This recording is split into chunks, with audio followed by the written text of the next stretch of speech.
a time when the operation of the machine becomes so odious, makes you so sick at heart that you can't take part. You can't even passively take part. And you've got to put your bodies upon the gears and upon the wheels, upon the levers, upon all the apparatus, and you've got to make it stop.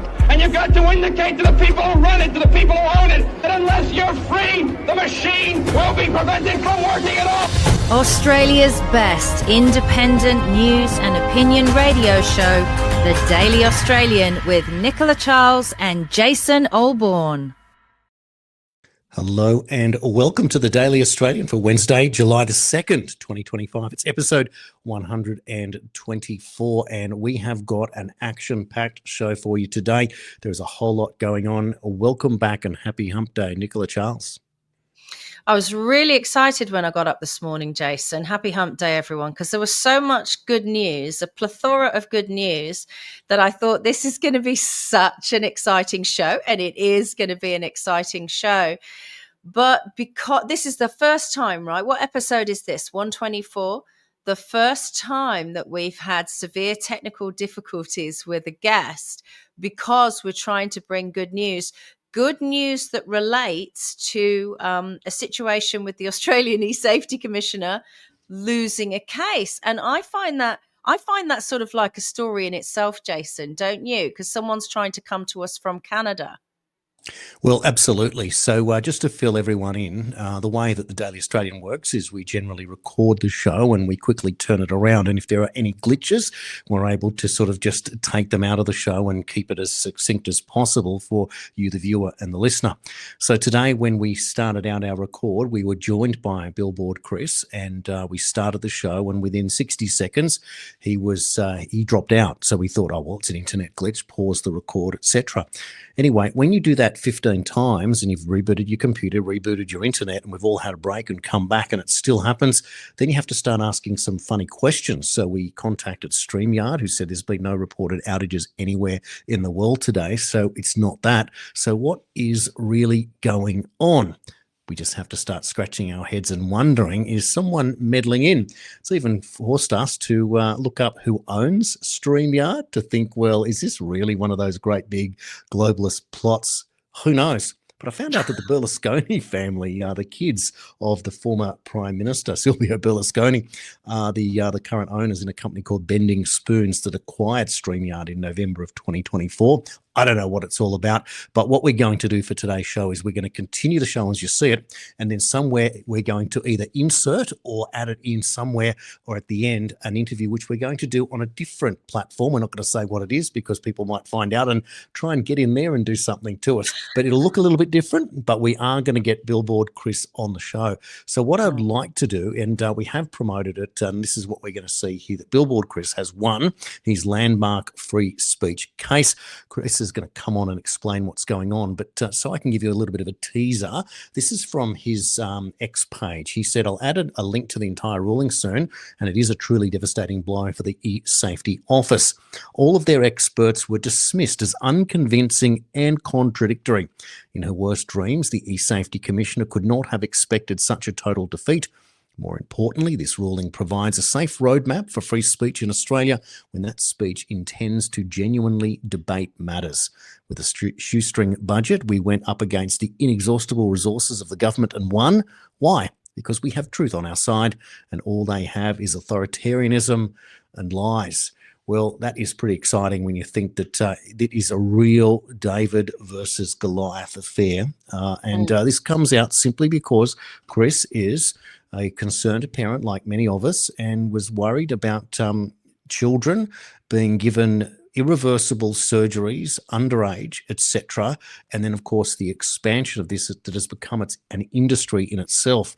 But this wasn't what this case was about. What Chris was doing was simply explaining that somebody who he sees who is born as a woman, pretending, as Chris says, to be a man, and Chris pulled this particular person. I'll give you more details on Teddy Cook in a moment. And so it was that he was pulled up, and it was then geo-blocked in Australia by the E-Safety Commissioner, and then he was having to answer for this particular case. So a little bit more information now on what's going on. So Chris wrote from the Deputy President of the Tribunal in his ruling. The applications before this tribunal have had their origin in a social media post insulting Teddy Cook, a transgender man. The post, which among other things refers to Teddy Cook as a woman, has been blocked in Australia as a result of action by the online safety regulator.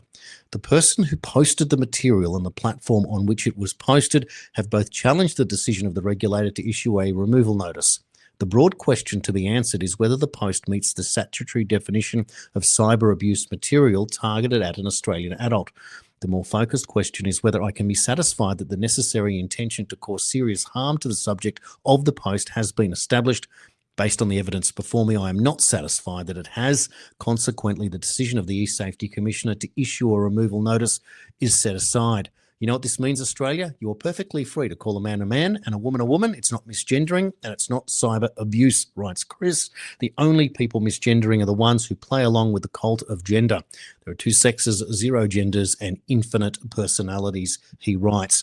And we will hopefully bring you Chris a little bit later on in the show. Nicola, it's a big deal. It certainly is a big deal because that post will be ungeo-blocked from now on, you would assume. I think it's particularly heinous because our children have been under attack, obviously physically and psychologically, but also their privacy has been under attack. And imagine having no privacy in your adolescence. Imagine every stupid thing you said or did or tweeted or messaged, or every opinion that you had was then sort of on your permanent record for the rest of your life. And what this does is it means that they're trying to make sort of childhood immaturity a prosecutable offence. You know, if someone calls a man or a woman, or someone says something silly out of turn. I mean, you've got kids being pulled out of school because it was someone's opinion that they said something anti-Semitic or racist. I mean, childhood is a time to make mistakes. It's certainly not a time for governments to step in and start indoctrinating our children. This is it, right? And so it's the purpose now of whether the government parents the children or the parents parent the children. What I'd like to do is to play you a clip now from Evelyn Ray on the Chris Kenny show on Sky News, where she was responding to the eSafety Commissioner and the YouTube ban. And what's interesting about it is the nuance and perspective, because Evelyn is not for social media for children, but listen to her response. It's a really, really interesting take. Social media is not a place for children. It is worse than parents can imagine. I've seen it behind the curtain with being a detective in child abuse. It is horrendous. It is worse, and you want to get them off. I will never let my children have it while they are minors. Same with phones. It's just not going to happen. But that's a parenting thing. And I want to lead with that if we continue to ask the government to parent for us, they will. And it could escalate into areas where we do not want them to parent. And I think it's great to ban it, but I think we need to change the culture around parents doing that and not getting the government to play mum and dad. That terrifies me, because it wasn't long ago mum and dad, the government, were basically saying, I legally am going to hold you down and inject you with a vaccine against your will if you want to live your life in this country. When you give the government legislation and you enact it, it might sound good now, but it can be used in the future for things. These public health orders and public health acts that we used in New South Wales, in Western Australia, in every state, were done in the 50s. I don't want the government to have that power over my children. I want to be the one to say no smartphones. I want to be the one to say no social media. That's my job between my husband and I and our family. That's what you do. Bring back that culture. Bring back the family culture, and you will do this. Do not let the government play mum and dad. They're all waking up, Jason, even on the mainstream media. Suddenly they're like, hang on, the government's going to do what with my children? It's great to see. That was a fabulous rant. And she even said the V word, Jason, and it still went to air. Isn't it interesting that the little ones that get through and when you get fired up and emotional, it's pretty hard for the reality not to resonate with people. So kudos there to Evelyn Ray, get it out there. Definitely. But she, of course, police detective, etc. And we've now got the other big story that relates to this. It's a massive story that we brought up yesterday in the situation of this Joshua Brown character and the childcare abuse that we saw. And what we're trying to say is, because it's such a really horrendous situation, that the use of language that we're trying to do here, because it does hit close to home, as Nicola has explained, and so when we handle this, some of the language will be hopefully a little bit more subtle. But I just want to give you a bit of information. So we've now got images now of this particular character, Joshua Brown. Here's one that's popped up in mainstream news today of Joshua Brown, the first time that we've seen photos of him. There are other ones as well. I'll just bring them up for you now, that popped up in the Herald Sun. The first images of this character once again. And I don't know what you noticed, Nicola, but I don't know, for me, if I was going to, call me old school, but if I go and take my child to childcare and I see some character masquerading with these weird tattoos down the hands and on the fingers, I am nervous. I don't know. Call me old school. People will say you're an idiot, you're discriminatory, whatever.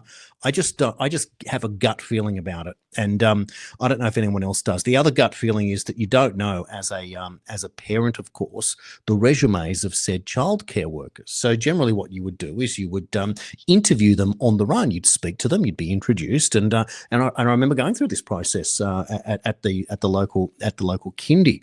But I will say, and call me sexist if you will, but I would much prefer a female looking after my children in a childcare centre than a male. I don't know what it is. I don't know if it's weird. I don't know what's wrong with me, but that's just the way I feel. It's just an uncomfortable feeling. And people can say that when they go to a doctor. People can say that when they go and lie down at the shopping centre and get a massage. People can say it in any other walk of life. But I think you should be allowed to say it when you're worried about your children. But that character, and of course, he's not the only one. A couple of years ago, we had the other story of this fellow, I think he was in Queensland, who did also some really, really horrendous crimes. But before we get into the discussion on it, I want to show you another story that's popped up today in relation, and it's this one. This alleged childcare predator, the son of Victoria Nelson, prison guard. So Victoria Nelson was a young lady that died in custody, and it turns out that Veronica, yes. And it turns out that Joshua Brown's mother, Tracy Brown, is the woman who was a prison guard and at the centre of the scandal. So the plot thickens, therefore.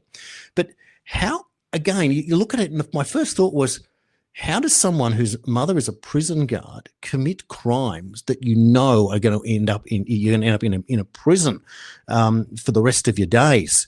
And so it's a staggering story yet again. But what is really going on here? Because people will now come out and they'll make points such as, well, this particular individual, he probably suffered abuse and there were reasons why. And there are reasons why abusers abuse, some because they have been abused themselves. And then, of course, there are other people who have been abused who for the rest of their days will do anything to prevent anyone else being abused. So there's two levels, two extremes there in such a circumstance. But it is staggering when this individual has a mother working in the prison system herself, who got a part of a massive situation there in relation to this investigation. So I'll just give you some more details on it. Tracy Brown, the mother of Joshua Brown, where is it here? In 2022, in an unrelated case, Brown appeared before an inquest into the death of Miss Nelson, who was 37, who died in her cell at Melbourne's Dame Phyllis Frost Centre in January of 2020 after being arrested on minor charges 3 days earlier and refused bail. And the Coroner's Court of Victoria in 2023 found that Miss Nelson's death was preventable. Coroner Simon McGregor said Nelson died alone in her cell after begging for assistance for several of the last hours of her life, and said he wondered how the people who heard them and had the power to help her did not rush to her aid. The harrowing final details of her life were recorded on CCTV, with Miss Nelson making 49 calls for help in the space of 36 hours, including more than a dozen on the night she died, as she screamed in pain and complained of cramps in her legs and fingers. Authority, goodness me, so many cases to answer for now. But when we're now looking at this Joshua Brown story, I'm looking at this and I'm wondering, when are we going to have, first of all, there's going to be investigations, and I have reached out to the New South Wales Child Protection Minister here, Kate Washington, even though it happened in Victoria, just because that's my local MP as well. So I want to find out and get if we're going to get someone brave enough to come on and talk to us about it and explain it. I've also reached out to Hetty Johnston, child campaigner as well, who I've spoken to previously in the past, because what I want to do is I want to start a conversation over what we should be doing from here. And as I mentioned yesterday, 20 childcare centres in 8 years. This is a staggering amount of change. That is a new job every 20 weeks. Now, some will say, oh, but it's a casual worker and this is what happens. But even so, you can't be working in an industry for 8 years and change your job every 4.5 months. It's not possible that you would have such a checkered past or such a reason to move around. It makes no sense. So there must be warning signs at this point. The other thing I wanted to bring up, Nicola, was penalties. I'm wondering what it's going to take for a conversation that asks, should we be looking at something else other than life imprisonment? And you know where I'm going with that one. I've got a number of things to say. So, firstly, the prison system is a microcosm, a micro universe. And going to prison doesn't just mean that you're incarcerated. It means you are one of the lucky ones who get citizenship into this microcosm, this micro universe. And it really doesn't, from what I've seen and learned in research, it really doesn't relate in any way to the real world. This isn't just about being locked up and given a very tight regime and schedule. Awful things go on in prison. I guess that's why it's used as a deterrent. The other things that you were saying about male childcare workers and people with tattoos, I can fully understand your instincts in feeling that. But let me tell you, you are deluding yourself if you think that women cannot be as cruel, especially to children, as men. I can't even go into some of the instances that I know of women who have enjoyed sadistically hurting children, some of them even their own children, but particularly children in their care. You only have to look back historically at people like Myra Hindley or Rose West. You know, these are people that enjoyed, you know, that look at Ghislaine Maxwell. You know, these are women who enjoy the pain of other women, enjoy the pain of children. And as for the tattoo thing, I would say that you are incorrect. Some of the gentlest people I know are covered in tattoos that make them look like they're from the prison system. And they are some of the softest, gentlest people I know. And I feel they use their tattoos as sort of a shield, really, as sort of like to get people to stay away from them because they're actually introverted. But I completely understand your instincts of seeing, you know, sleeve tattoos on a young male and thinking, you know, that's a bit strange. Some of the nicest looking, friendliest mum and grandmother looking women are some of the most, even in my own personal life, are some of the most evil individuals I've ever met. So I don't agree with you on that, but I do understand why you're saying it. As for the particulars of this guy, this is why historically, and I never did it, I don't agree even with the concept of kindergarten. I believe this was an engineered scenario to stop parents parenting. This relates to the story that we're having trouble recording with Billboard Chris, right? Because they want to remove parents from the parenting process. And we're screaming and shouting into the void, but we're the parents. We get to decide about vaccines. We get to decide about education on LGBTQI plus issues and all that kind of stuff. Kindergarten was so you could just rush the mum out and get her back to work. I know women with important jobs, VPs of software companies and stuff like that.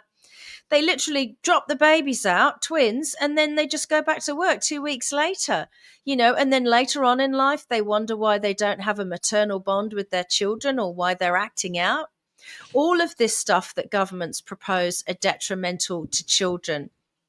If the correct checks are done, it doesn't matter if someone's male or female or has tattoos. But this is what I'm asking. Some of the children involved with this man, this thing, this creature, some of the children were as young as 5 months old. And I'm sorry that if there's a part of your brain that has a sexual attraction to a 5-month-old baby, chemical castration isn't enough for you. I used to watch Louis Theroux go into jails for the criminally insane, pedophiles in particular in America.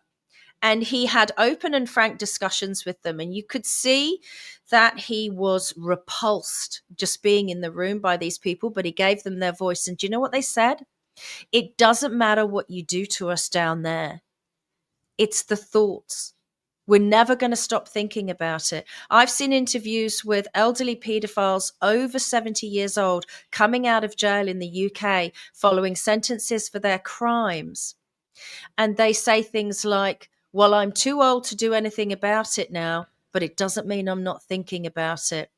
This individual has proven that his brain is malfunctioning. And what's interesting about it, and what's interesting about all these cases, Jason, is that we now know we have evidence that a lot of people we've been told to idolize in Hollywood, in the movie industry, in the music industry, right? Even our politicians, we've had names redacted.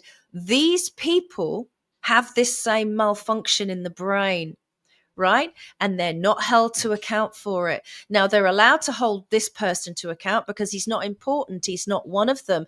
And the people demand justice for this kind of thing. So I'm thinking he'll probably feel the full force of the law. But he can never be allowed out again, no matter whether you chemically castrate them or anything else, because the thoughts never leave them, Jason, which means children are not safe. And believe me, I know. Now, within the kindergarten system, the rooms are divided up by age groups. So the babies, the ones that need nappies changed, etc., are in the under 2 room. So again, how does this person get access as a young male? Makes no sense. Where's the cameras? And there's meant to be cameras. There's meant to be, all the bathrooms are all open, fully glassed, so that so you can see and if there's any interference there with the children. And at the same time, you're meant to leave your mobile phone at the door in the office there. You're not meant to have access again. So how is he able to record this information again? So directors of childcare centres, they must be on edge today and wondering what it is that they may be doing. And then they must have to ask themselves, could this be going on in my centre? I don't know if anyone. I'm sorry, it's not too strong to say, Jason. Pull your kids out today until they can prove to you who these individuals are that are taking care of your babies and children. Do you have any idea what this will do to them later on? This could happen and nobody ever knows, Jason. Exactly. And there is my point. So when I openly admit that I err on the side of caution when it comes to a young man, and specifically talk about all the other stuff, and I don't have tattoos. I'll never get a tattoo in my life, but I'll just say this here. It's not the one on the left arm. It's not the one on the right forearm. It's the one on the hand with that finger that just makes me feel ill. That if I was there, it's that thing that just triggered me, and I thought, this guy, there's something not right with him. And that's my point. And I'm not saying it. I'm not saying anything about offending anyone. You can do whatever you want to do. It's your own thing. But I tell you what, I reserve the right to trust my gut when it is that case. And you're the same. I don't send my kids to primary school now. They're homeschooled. And equally, when we talk about taking YouTube away from the kids, they do their science lessons with a YouTube science teacher, for goodness sake. What a ridiculous thing to think. And I know that Billboard Chris has got something to say, because I know that his kids use YouTube for other activities as well that's quite functional. But it just seems that there is overreach when there is to protect. But when it comes down to the most heinous of crimes, the same people that want to protect you are all at sea, and they don't know what to do, and they are reacting. And that's the point, that they can only react to this case. And I'm saying that we need to have the conversation here. And if one way, if you can, pull your kids out, then I'm sure that there will be an exodus today more than we've seen before. And it was only a year or two ago when this other person was charged and later convicted and be locked up forever. over. But I don't know. I don't know where we go here. Do people at home want to see other forms of punishment? Do we look at capital punishment now in these situations? Should this be a case? People will say that that's not what we do here in Australia. But what is the line in the sand, and how many children need to be harmed, maimed forever before we realise that we are doing a disservice to the individual and to society as a whole by accepting these things and pretending that we're under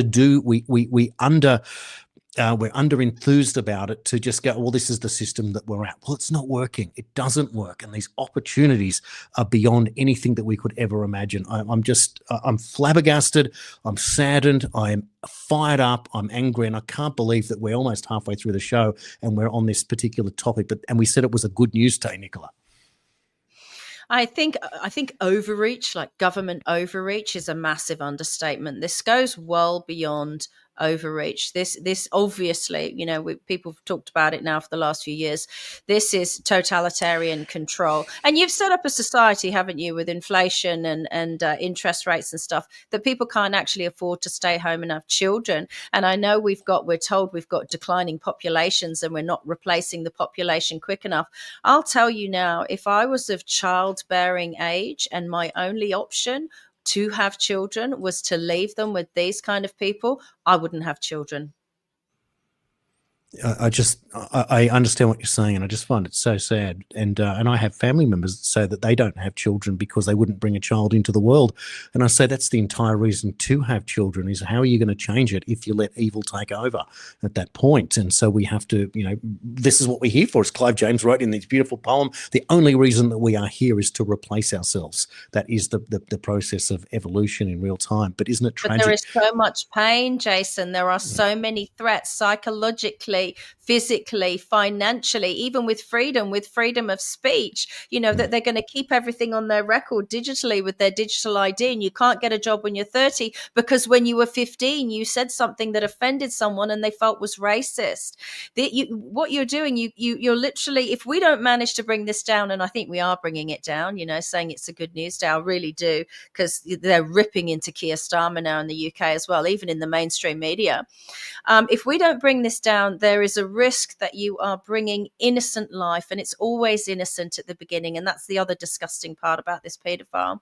There's a risk that you are birthing them into a digital prison, and only the insane have children in prison, right? So we've got to put this right so that this world becomes healthy again and a safe place. These people that control this and cause all this, they use the word safety a lot, but we couldn't be less safe in this modern world in 2025. So it's our job as the adults to do what we're doing, to hold these people to account, to shame them into submission, so that they don't continue to do what they're doing. I think the proof is in the pudding. The evidence is on the table that the quality and safety of our children's lives, both medically, physically and psychologically, is in the toilet in Australia in 2025 compared to even what it was in 2018. Yeah, you're dead right. And how we continue to fight that is only one way we can do it, is a step at a time. And we've had a big win in our favour from an import. That is Billboard. Chris, we'll make him an honorary Australian, but that is a fantastic story today. Now, and we'll bring that interview to you a little bit later. Now, some other news I want to bring to your attention today. Just looking for the graphic because it's the one that I need to show you. It's a big story about our cattle farmers here in Australia. And would you believe it? As I'm looking for it, here it comes right now. Look at this graphic. Net Zero Watch has said that Australia's peak red meat marketing body has dumped its 2030 net zero target following a revolt by cattle farmers frustrated at being the whipping boys for climate change. And there you go, the cattle industry dropping the 2030 net zero target. That is pretty exciting. What do you reckon? Inhale. Cow farts are back in vogue. Yay! Poor old cows. Imagine being told you can't fart, you'd explode. How awful. Yeah, well, there you go. So everyone encouraged now to go and find your local Bovea-free beef and go and have a celebratory steak and realise what's going on. Now, Nicola, on the top of the screen there, you'll see that Substack 30% off foundational plan. That is in today. That is our July 1 special, and that's for dedicated followers who would like to become a numbered supporter. And Malcolm has become our #1 supporter at this stage. Thank you so much for becoming a foundational plan member. And I'm also going to bring this one up. It's going to change on the top right of screen right now. We're also offering for this month, you can save on your annual plan if you go in as a group. So this is obviously a different special to last month. You still get the same pricing, 20% off, but it's for people when they purchase as a group of two. So if you and a friend, or you want to buy one as a gift for someone, effectively you get the same 20% off deal when you purchase two at a time. So there's two specials this month in conjunction if you'd like to continue to support Australian media, and we are eternally grateful for your support. Now, staying in Australia, here we go again. This is headline news today. Qantas customers are involved in a mammoth data breach. What do you think about that? 6 million Qantas customers have had their data exposed in a mammoth data breach, the airline has confirmed. Nicola, how many of these data breaches before we realise that we can't go into this digital ID, digital world that we are trying to be ushered into? At what point do the politicians have to go, it's not working? Look, I was one of the unfortunate ones with the Optus hack, which was for me like the original hack. And, getting an email from these people saying your full name, which most people don't know, your home address, I had to change my driver's license, and I didn't even need to ask. They just sent it to me and went, oh, your other one's been hacked. To be told that, oh, sorry, some random hacker, although it's probably an institution, now has your home address, and they're like, too bad, so sad. We're really, really sorry. And these are the same people. These are the same systems that they're asking us to put our biometric ID on, our iris scan, our thumbprints and facial recognition. I don't think so, right? It's like proof of concept. And the whole digital ID thing was done in India, as I say before, and it failed and everyone got hacked. And maybe that's why all the migrants coming to Australia are Indian. They're like, my name is Mud in India. I better move somewhere else. It's just, it doesn't work. There's no basis for them telling us it's safe. It's very much like the medical intervention. You can say it's safe, it's safe, it's safe. We promise, we promise, we promise over and over.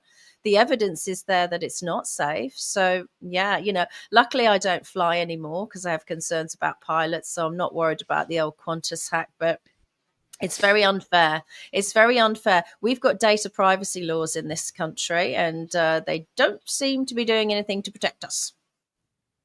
Yep, and there we go again, right? So the airline says the system is now contained. Some 6 million customers have service records on the platform. It was understood that the incident occurred when a cyber criminal targeted a call centre and gained access to a third-party customer servicing platform. And in a statement, the Qantas CEO, Vanessa Hudson, sincerely apologised for the breach. Our customers trust us with their personal information, and we take that responsibility seriously. We are contacting our customers today, and our focus is on providing them with the necessary support.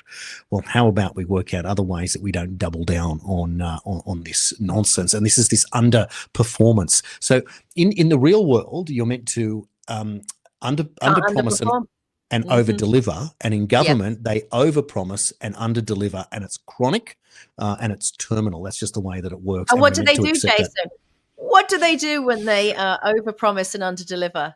They give themselves pay rises. Jacinta Allen just got a pay rise in Victoria. By the way, I got a horrible email of someone yesterday saying that I was hopeless, useless, and mediocre yesterday, I think was the word they used, because I didn't report that Jacinta Allen, gave herself a pay rise. Anthony Albanese gave himself a pay rise. Is this a good time for me to give you the stats that I looked at last night, Jason? It feels like it's a good time. Yeah, and just a point of order. I think I can recall you mentioning that there was, you did say that Jacinta Allen got a pay rise. You just didn't mention the amount, or maybe that was in pre-production, but I'm sure you spoke to me about it yesterday. But anyway, keep going. Let's do it. I actually said to the person who sent that message, my mother used to say, if you haven't got anything nice to say, don't say anything at all. So I just wanted to look, and you sent me a thing saying Channel 9 sort of guesstimated people's salaries. And so these numbers are in the territories that these people work and live in. But I just thought it'd be interesting to see the difference in what people earn. So, of course, I put Trump in first. So in US dollars, it's reported that his salary per year is $400,000, which seems sort of normal. But his personal wealth, not from being the president, is estimated to be between 2.6 and 8 billion. Now, we know that's from all of his property stuff. Anthony Albanese in his territory has gone up to $622,000 a year. Most Australians would have to work for 6 years to earn that, Jason. 622,000. And Albo's personal wealth, having been raised on welfare with a single mum, he goes on about that a lot. I'm not sure what else he does for business, right? There's no transparency. His personal wealth is 9.43 million. What is he, Tom Cruise? How did Albo get 9.43 million? Wow. So then I looked up ex-Jacinda Ardern in New Zealand. Can't leave New Zealand out. You're doing great work over there, the freedom fighters. So I had to look for her, not this year, but 2022. She was on a fair whack. She was on $471 and $49,000 a year. $471,000 a year. That's quite a lot because New Zealand's quite a small country population-wise. But she was particularly ruthless, wasn't she? And interestingly, her personal wealth, no idea how, is at 25 million, more than twice as wealthy as Albo. Is that why she got that damehood? So then I looked up old Keir Starmer. Now, this is a tricky one, 2025, because it's in pounds, and pounds are more valuable than your Aussie dollars. He gets £172,000, which is probably around the 300,000 or 400,000 in Aussie dollars, with a personal wealth of £15 million, which is about 30 or 40 million Australian. And then the last one, and this led me down this awful rabbit hole that when you get sucked into something, you can't get out. Emmanuel Macron. For me, it was like being sucked into a black hole, Jason. It was, my head was spinning. So Emmanuel Macron is on 182,000 euros a year.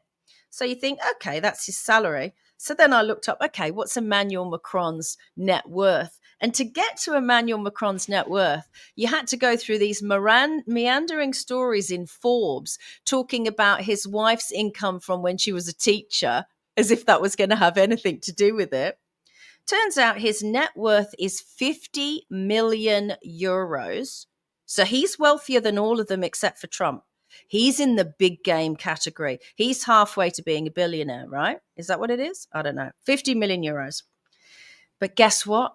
Guess what Emmanuel Macron's job was before he was the Prime Minister of France, the president? Do you know what his job was? No. He was the number one investment banker for Rothschild and Cia. There you go. CIE. Rothschild and Cia Bank. And apparently the Rothschilds said he was the most talented investment banker they'd ever met. So then I start skimming around, right, on Wikipedia. I'll be quick, right? Here we go. Just a couple of things. I thought I'm going to look at these Australian prime ministers historically. What jumps out from the page? Because they go on and on and on Wikipedia. This is all available on Wikipedia. John Howard, this is no particular person.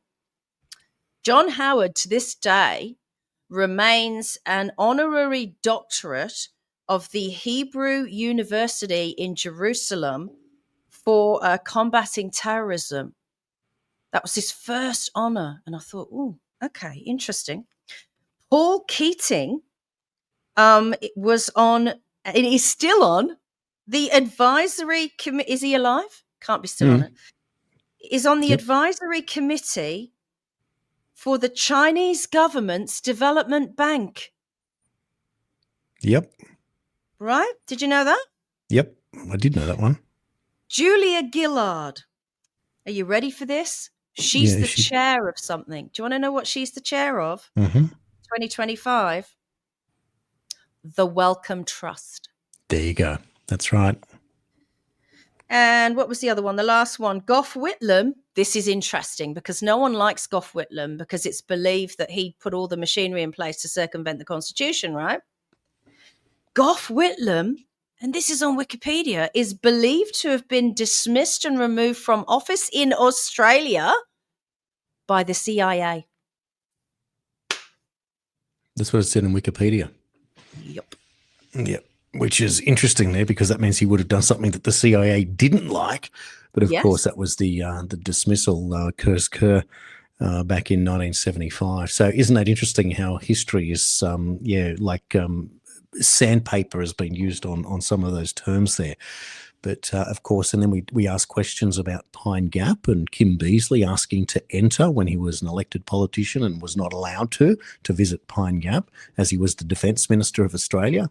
Just amazing that there's so many stories that you can just dig up there.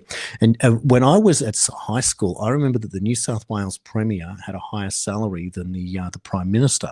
Well, that's now flipped the other way. Albo's made sure of that one. He's now $190,000 ahead of Chris Minns in the salary stakes there, 622, which probably makes him the highest paid leader, I would think, anywhere in the world. And we can certainly work on, if people want to come back to us on that, and see if there's any leader of government around the world that earns more than Albo.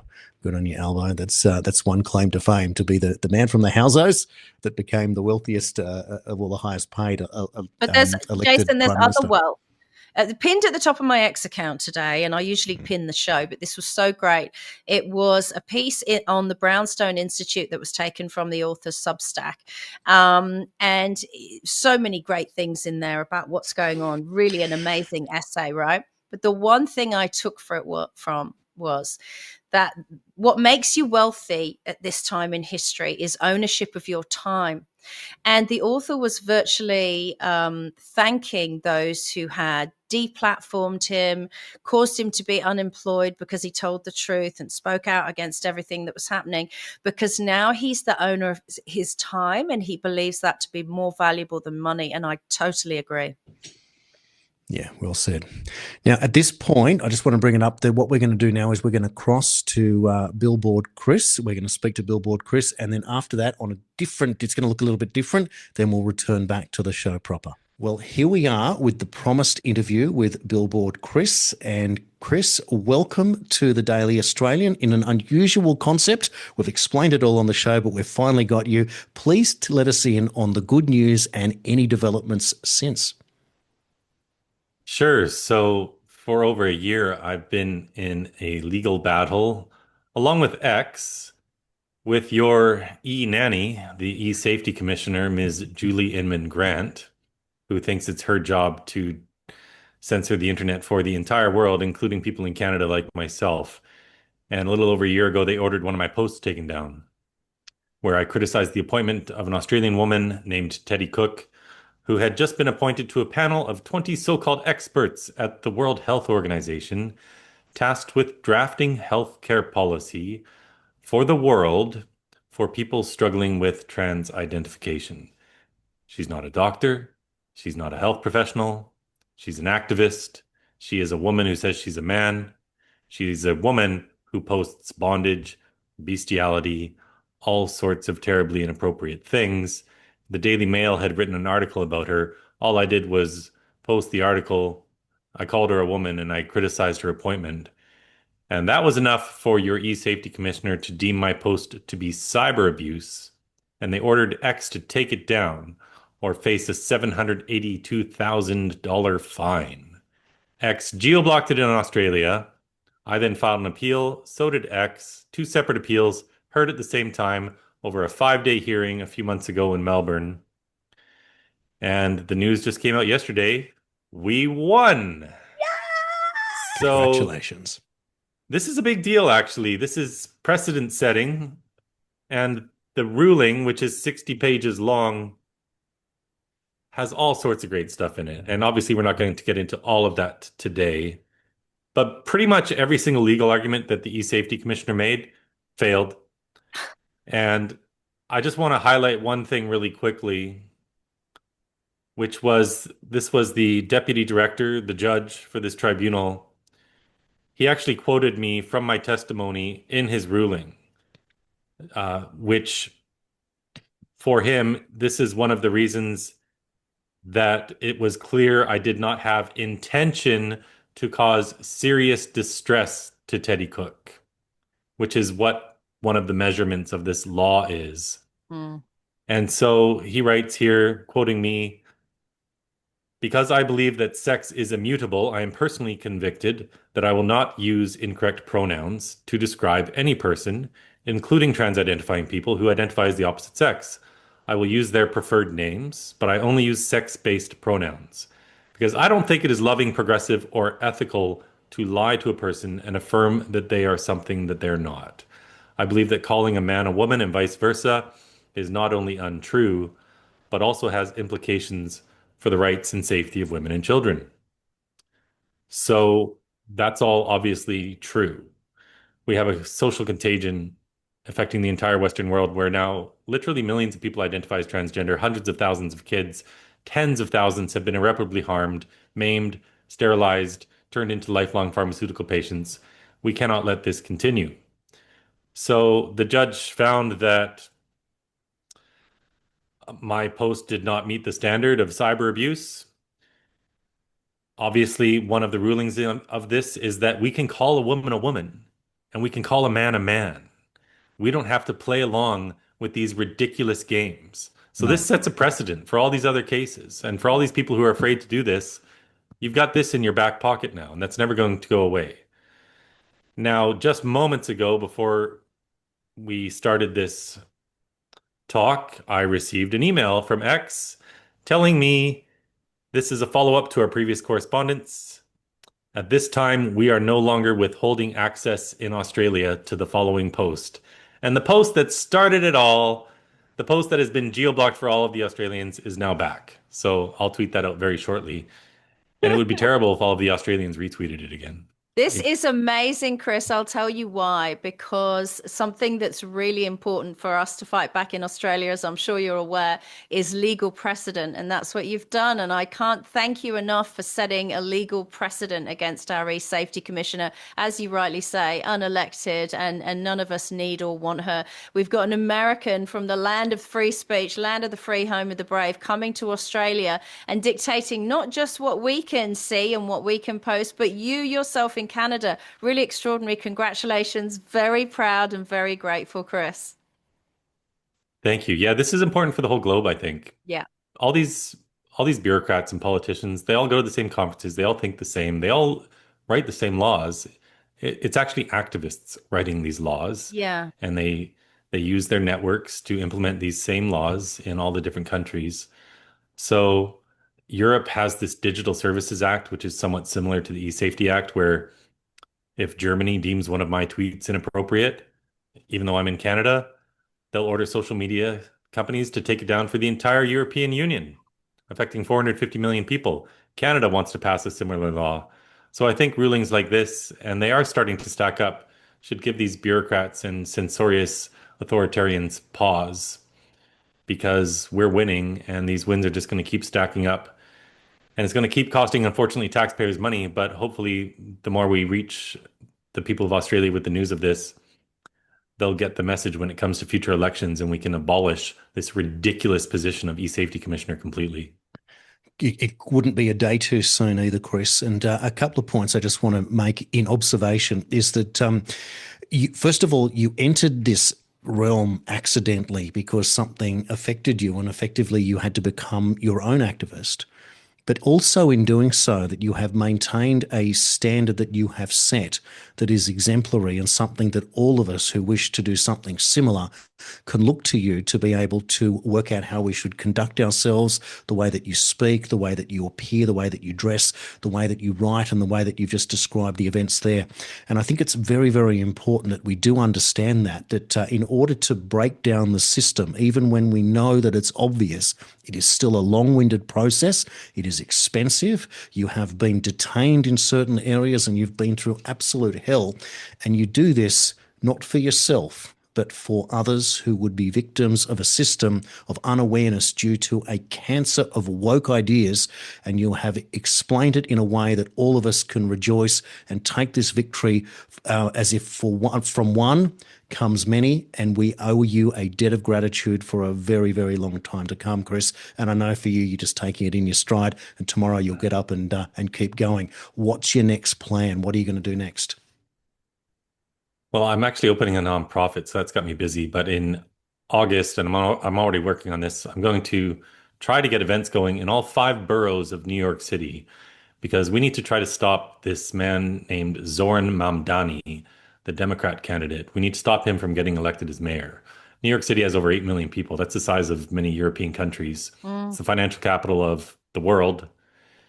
And this man is a literal communist who also says that he's going to use $65 million of taxpayer funds to transition kids each year, because that's the funding that is now being lost because of Trump's actions stopping Medicaid from funding these procedures.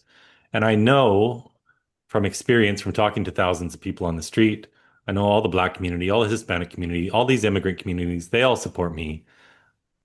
90% of parents know that this ideology is wrong. This is a huge winning issue. It was the number one issue for swing voters in the presidential election, even more than the economy and the border and immigration. It was transgender insanity that caused swing voters to go for Trump. So if we just raise enough awareness about this guy, I think we can stop him. That's an But I've got all attack on sorts of things going children. on. That is a blatant Yeah. attack on children. You want to fund an attack on our children. And this guy talks about attacking democracy. I'm not going to let them attack my democracy, while also admitting that he's a communist. You can't have both. Make up your mind. 100%. And they want to drive wedges between parents and their children. It's the same playbook being played by the left all across the West. Julie Grant, as you all know, they want to stop kids under the age of 16 from using YouTube. They want to stop me using YouTube. They have. It's just not kids. It's all of us. You know, she's appalling. Right. But she's not the parent of my children. No. Just at dinner tonight, my 13-year-old was talking about how she wants to learn how to curl her hair better. So what's she going to do? She's going to go watch a YouTube video about it. Yeah. Today they were both watching workout videos on YouTube and they were doing the workout. They're 13 and 15. Yeah. I'm their parent. We don't need some e-nanny determining how we parent, but that's the standard playbook for the left. They think they can parent our children better than we can. And we need to stop them. And fortunately, they have gone so far off the deep end that they're actually activating normal parents like myself. My life was not affected by any of this nonsense. But I have two girls, and when I first learned about puberty blockers back in 2019, I said to myself, what the heck are those? And if you think about this for a second, just think about the term, puberty blockers. What? We're blocking puberty. We're blocking the development of perfectly healthy children. Yeah. Yes. Yeah. If we did this to puppies, the left would have us put in prison. Yes. But they want to do it to children because they teach they were born in the wrong body. This is all negativity. It's awful. The only thing gender affirming care affirms is self-hatred. The proper terminology for it is sex denying harm, because that's what it is. And we're winning in many jurisdictions all across the world, but we do still have a big, long fight ahead of us.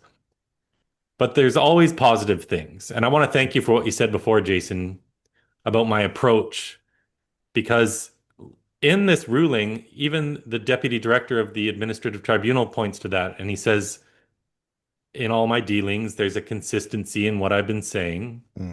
And I even received a message from the lawyers for X saying that they feel that it was my testimony that really led to the win here more than anything else. And it's just about being a professional, and it's about having positivity.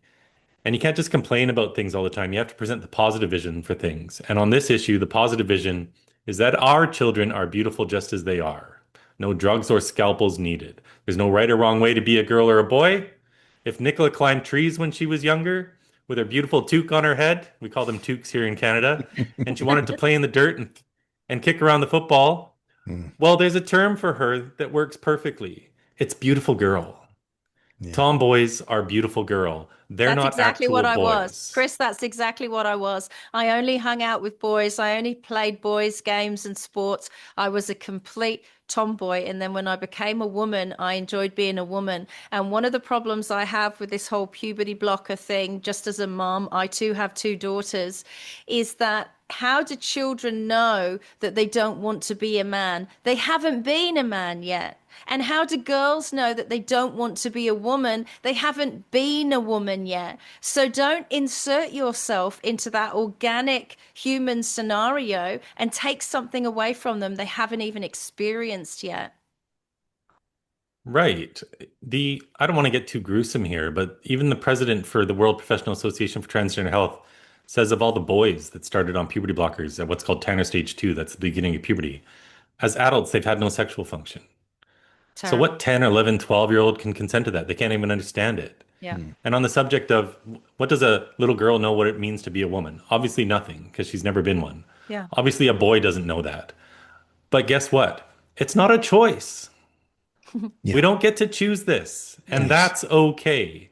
All these kids in reality are struggling with other mental health comorbidities, and we need to help them with those. But you don't solve a problem of the mind by harming the body for life. It's an So this is all truth. anti-nature movement all across the board with many 100%. things medically, anti-nature.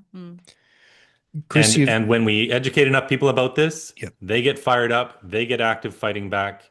And unlike any movement we've seen, we're winning against the left on this issue more than anything else because it's regular people getting involved. So I just want every Australian to be encouraged that they can stand up and fight back. You don't have to be some medical doctor to talk about these issues. This is really simple, and it's up to us to put a stop to it. well, Chris, you have taught us an approach. You've taught us that victory is possible, that the lost causes are in fact the only ones worth fighting for, and you've done that in a way that we never thought was possible. And in the process, you've shown us that a real leader is born, and it is accidental almost every single time. Do you have any aspirations back in your home country of Canada of perhaps entering the political arena sometime in the future? The chance of that is somewhere between 0 and nil. You can't get anything done as a politician. They wouldn't. So Canada's a bit different. In Australia, when I was there last, I met with about 20 different MPs and senators from 5 different parties, including one from the Green Party, even, and huge support. Now, they don't have the majority parties online yet with stopping this child abuse. But at least there are politicians who will start talking about this. In Canada, none of them will. Because we have this first past the post system where none of these minority parties can ever get elected.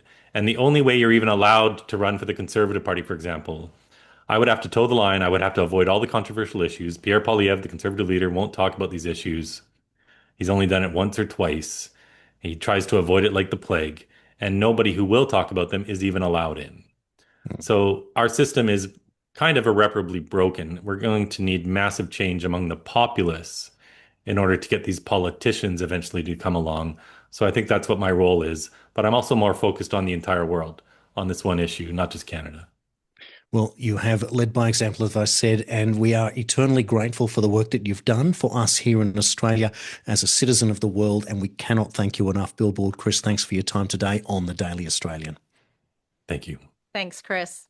Continuing on, Nicola, I want to take you over to the US. There's a lot of interesting news that's popped up. I think this is the best place to start. We've now learned that Marco Rubio has announced that USAID is officially shut down.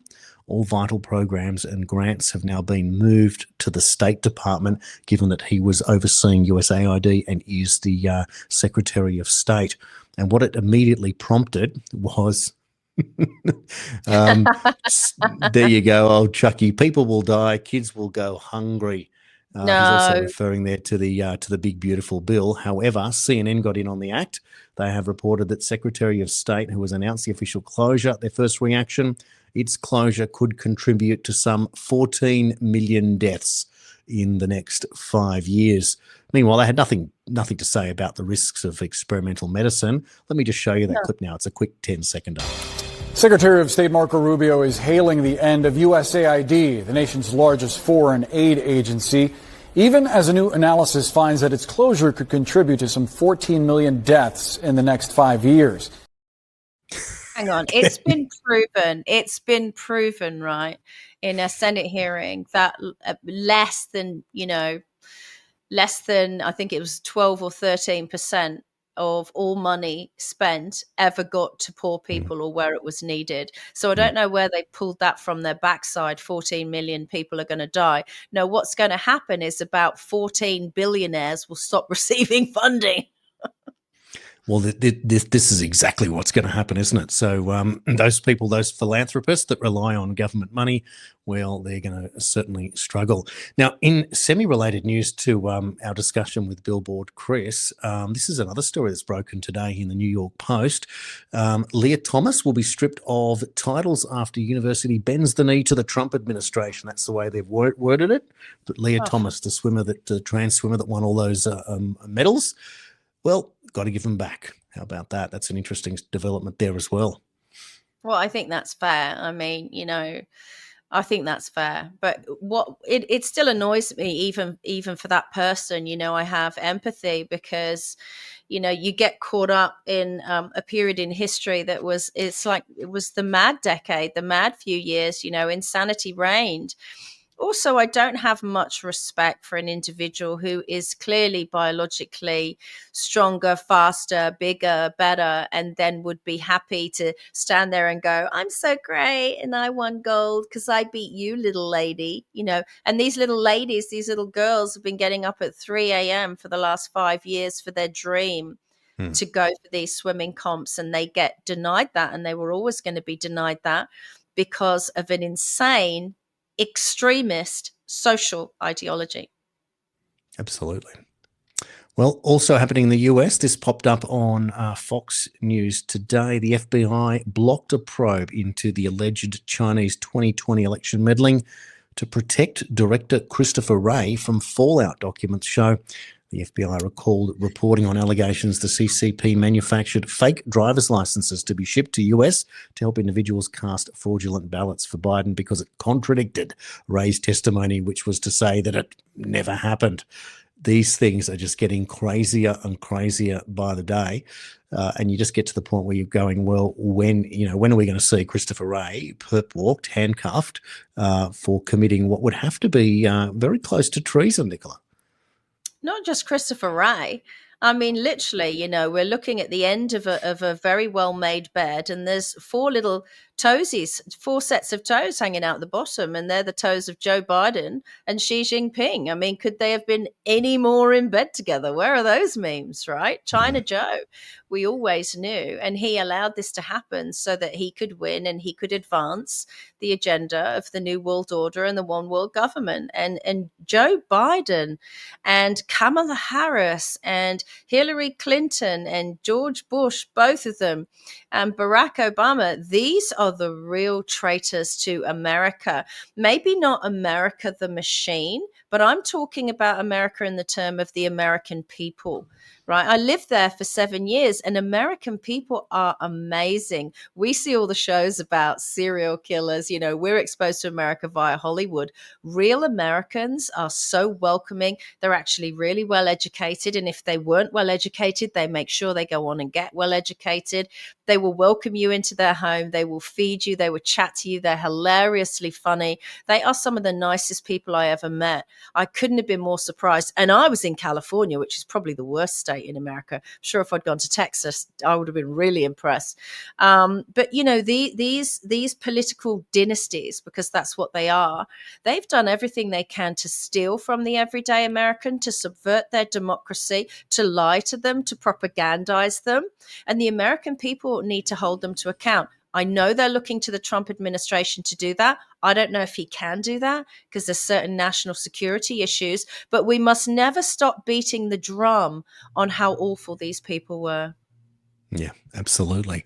Well, now the big, beautiful bill has passed and Trump has come out punching hard, as he always does. Here's part of his message there, and I'll just pick you up down the bottom when he says, halfway down, but the big winner of them all is the American people, who will have permanently lower taxes, higher wages and take-home pay, secure borders, and a strong and more powerful military. Additionally, Medicaid, Medicare and Social Security benefits are not being cut, but are being strengthened and protected from the radical and destructive Democrats by eliminating waste, fraud and abuse from these programs. So they are harsh fighting words there, but it just shows you the level of expectation of what Trump was trying to do. And Senator Eric Schmidt came out and said the BBB kicks 1.4 million illegal immigrants off Medicaid. For too long, Americans have been paying for the welfare of people who shouldn't even be in our country. Today, the Senate voted to end that. And yes, this did make it into the final draft of the bill. And also making it into the bill was the AI law that was going to restrict development to the federal government. That has been removed from the bill as well, so that there is a broader scope there in development. But I wonder if Trump was doing that to either provoke or to control who actually gets to develop it, because as we've learned, it can be manipulated, and if it can be programmed, then it's not really what it's meant to be, which is a form of intelligence. It's a constructed form of intelligence, for want of a better term there, which means that these are ideas that can be used to manipulate. And that is what we're trying to do in all of this, is remove and create a transparency here in the flow of information. And with transparency, anything that's criminal or corrupt or deceptive will be exposed in real time, and that there is the point. Well, I think. Sorry, Jason, I cut you off again. I think what this exhibits, though, for me, is that when you talk about creating digital IDs and tracking, tracing, and monitoring us, particularly financially, this whole AI push is being directed to the wrong people, because it is now proven that it's Democrats or it's ex-presidents or it's government departments or it's Christopher Wray at the FBI. These are the people that are doing the wrong thing, not us, not the everyday man on the street. And if people are on the street doing the wrong thing, it's certainly not on the same scale as these people, right? We need digital IDs on people like Bill Gates and George Soros and every president, every bureaucrat, every senator. It should be something that you have to sign up for. Financial transparency, the minutes of meetings. We still don't have the minutes of meetings between our Prime Minister, Anthony Albanese, and Bill Gates, who's been over a couple of times and then gets to sit behind a bulletproof glass at the tennis.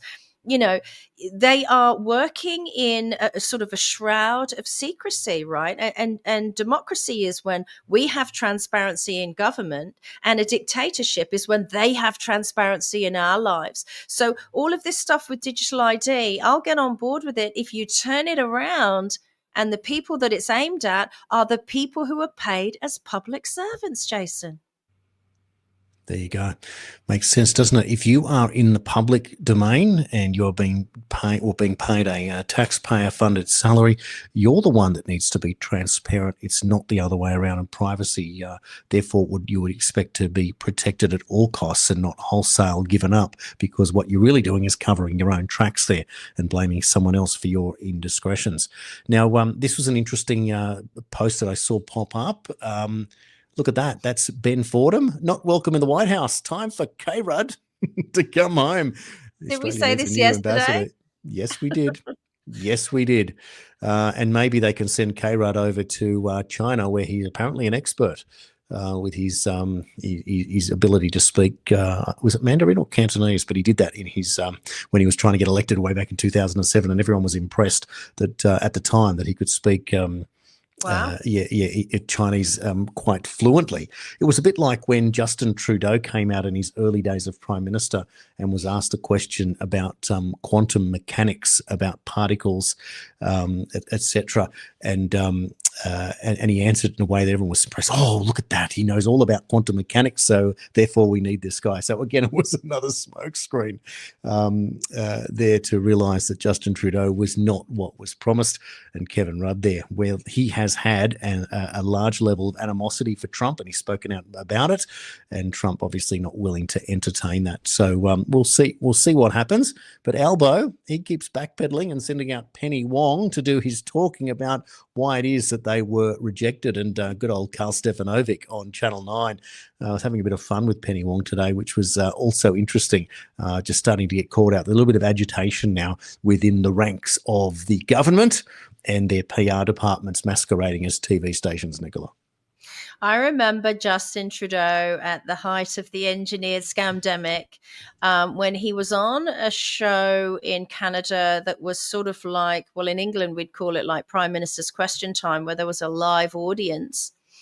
What was interesting about it is, because Canada has a lot of French, is the whole thing was in French, and someone translated it, and he basically said in French, the sneaky bugger, that all unvaccinated people were racist, and people were like, what? Does he not know French? No, he knows French. That's exactly what he was saying.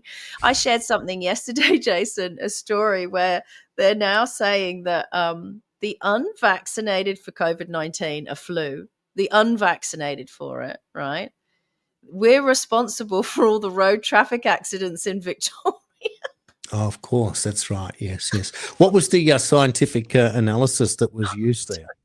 No, I don't know, but I can find out because I know a lot of panel beaters. But just extraordinary that someone had even put this graphic together, and that somewhere it's like a comedy show. You could do a sitcom on this. That somewhere there was an editor sitting there that went, "Yeah, that works," and like Yeah, we'll blame signing them off for that on it. too. Yeah. Just amazing to me. Amazing. We've got to do a sitcom on this period in history later on, like in 10 or 20 years. Like it's too soon right now. It's too soon. But eventually we'll really be able to laugh at it. Once the wounds have healed and we've found remedy for all the harms that have been done, hopefully we'll be able to laugh at it. You do wonder when that day is coming and we look back and go, remember that crazy period from 2020 to 2030 or whatever it was, or 2026? Yeah, that was when the world literally lost its mind. Well, it continues to do so, and it's doing it again over alligator Alcatraz, which is an institution, if you will, a facility that has been built to look after, let's say hold illegal immigrants before they are deported. And so there's been a number of different stories and comments that have come out about it. What I'll do now is I'm going to play a couple of different clips in succession. We might start with how Al Jazeera covers it, and then we'll look at it from the other perspective. Take a look. Florida's sleepy swamps, not so sleepy anymore. Now a major part of Donald Trump's migrant crackdown. This long-abandoned airstrip in the middle of nowhere transformed into a brand new 5,000 capacity detention center to temporarily hold those arrested by immigration teams before they're deported. As I call it, Alligator Alcatraz. Florida's Attorney General launched it with this movie trailer style explainer. People get out, there's not much waiting for them other than alligators and pythons. Immigration and Customs Enforcement, or ICE, has been rounding up undocumented migrants nationwide. The president fulfilling a winning election promise. We will begin the largest deportation operation in the history of the United States. Even mulling the idea of reopening Alcatraz, the infamous California prison on a rock surrounded by water. Here in Florida, this facility bringing that dream to life in a new, very different way. This is an incredibly dangerous place, from the snakes that you can't see to the alligators that you can see, and for every one of these there are many more that are lurking beneath the surface. Anybody who is on the run here is not likely to get very far at all, which is why the Everglades is proving so attractive to the government. The facility is reportedly costing $450 million a year, with some of the money coming from FEMA. That's the body that provides emergency assistance after major natural disasters. Holding immigrants in a detention camp in the middle of the Florida summer, in the middle of the Everglades swamp, in the middle of hurricane season, in a bunch of tents with no adequate infrastructure or running water, is just horrific. Opponents are also concerned about the environment. The governor has used emergency powers to commandeer the site, and it is surrounded by indigenous land. But the government's leaning in. Local Republicans even selling alligator Alcatraz merch. The Department of Homeland Security sharing memes of alligators as ICE agents. President Trump and his Homeland Security Secretary will open it on Tuesday as campaigners are suing to close it. But with plans to build another north of Miami and the government cranking up its immigration crackdown, they have a long fight ahead. Phil Lavelle, Al Jazeera, in the Florida Everglades. Don't miss out. Get the full picture. That was extraordinary, the alligator merch. Well, that's clever. Everything in America is a business, isn't it, or one way or another? But it is the land of opportunity. But there's also a rules-based order that you're meant to follow there. But that's not how it works, pardon me, for everyone.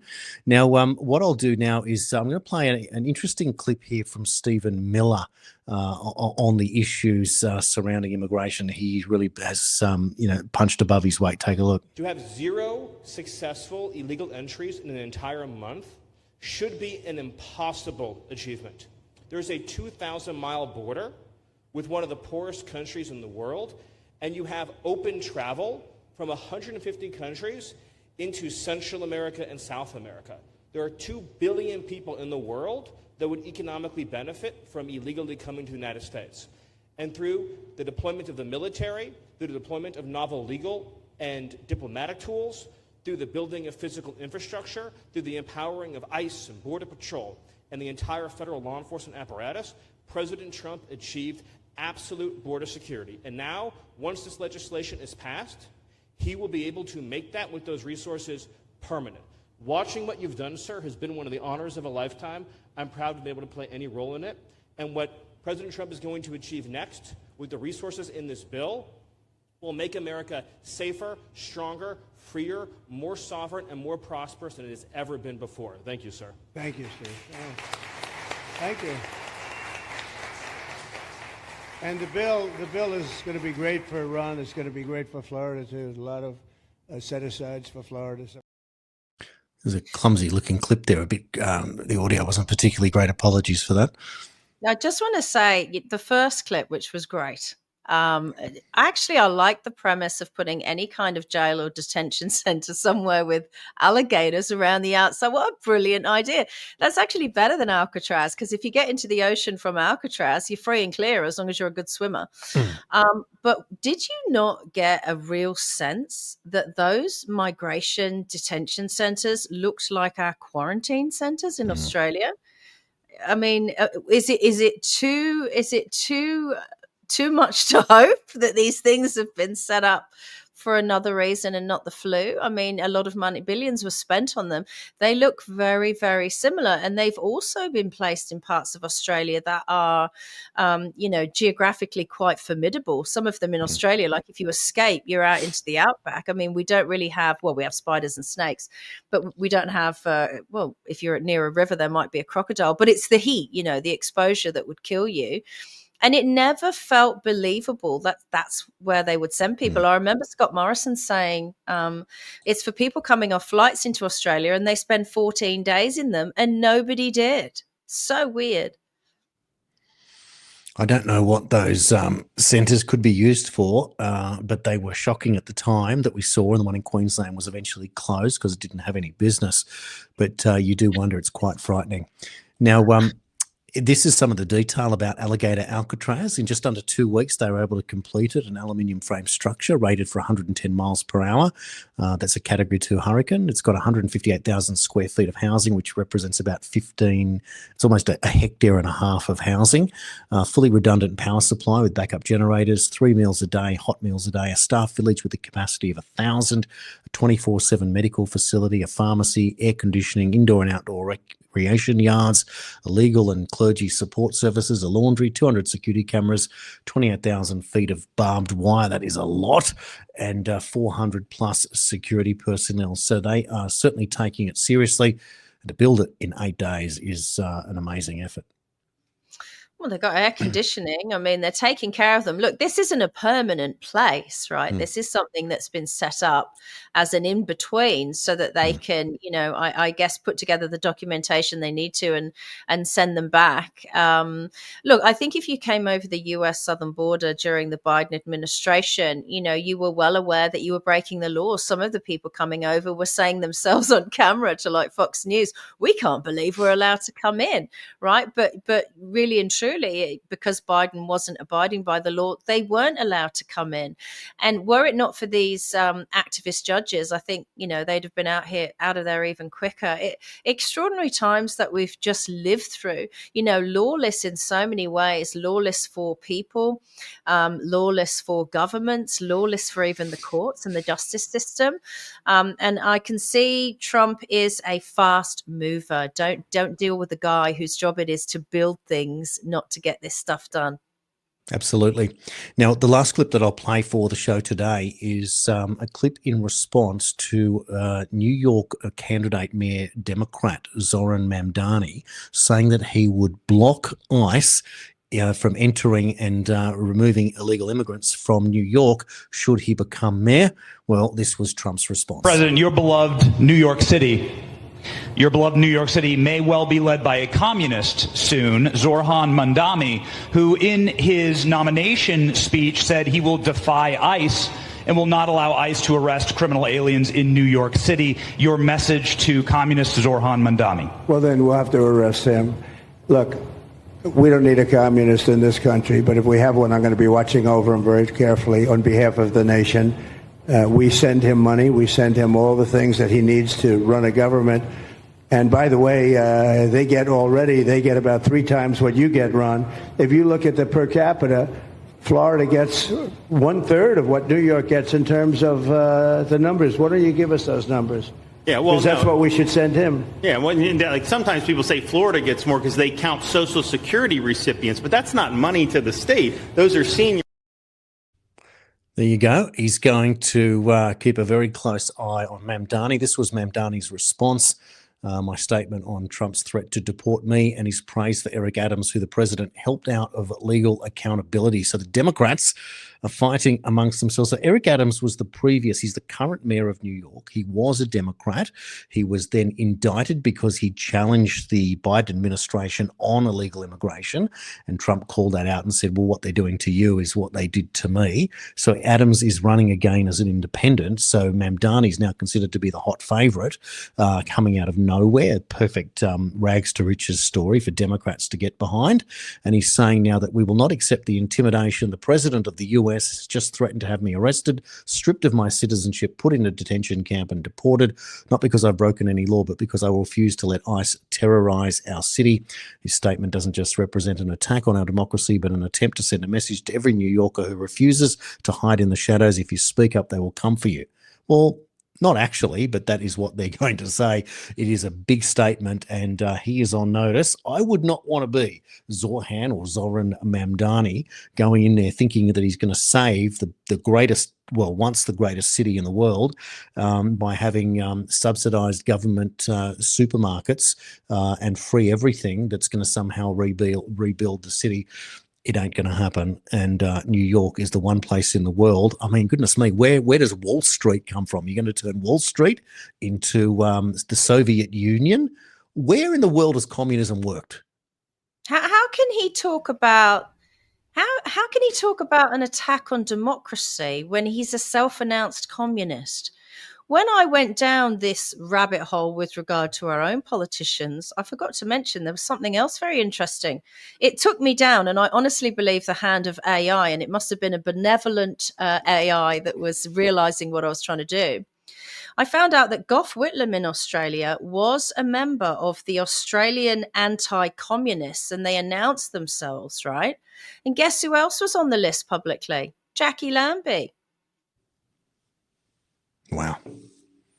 It's a group called the Australian Anti-Communists. So there's a battle here that's been going on. It's going on in Australia. You know, you either get a premier that's pro-China like Dan Andrews and Jacinta Allen, Dan Andrews' marionette puppet, or a PM that's pro-China like Anthony Albanese, or you get people who are Australian anti-communists, and it looks like the same thing's going on in America. And obviously Joe Biden was pro-communism. Thanks, Joe.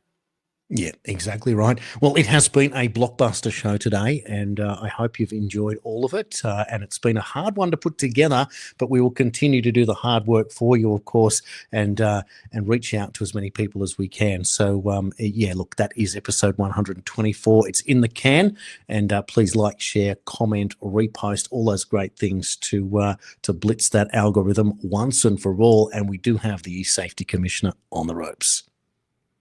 Thank God. You can't tell us or our children what to do. You're not their parent. You know what you do? It's bad enough when you circumvent our democracy. Don't circumvent our parenting. We're not putting up with it. We're not going to take it anymore. This has been the Daily Australian with Nicola Charles and Jason Olbourne. Keep speaking up, people, right? Keep speaking up. We will do this all over again tomorrow.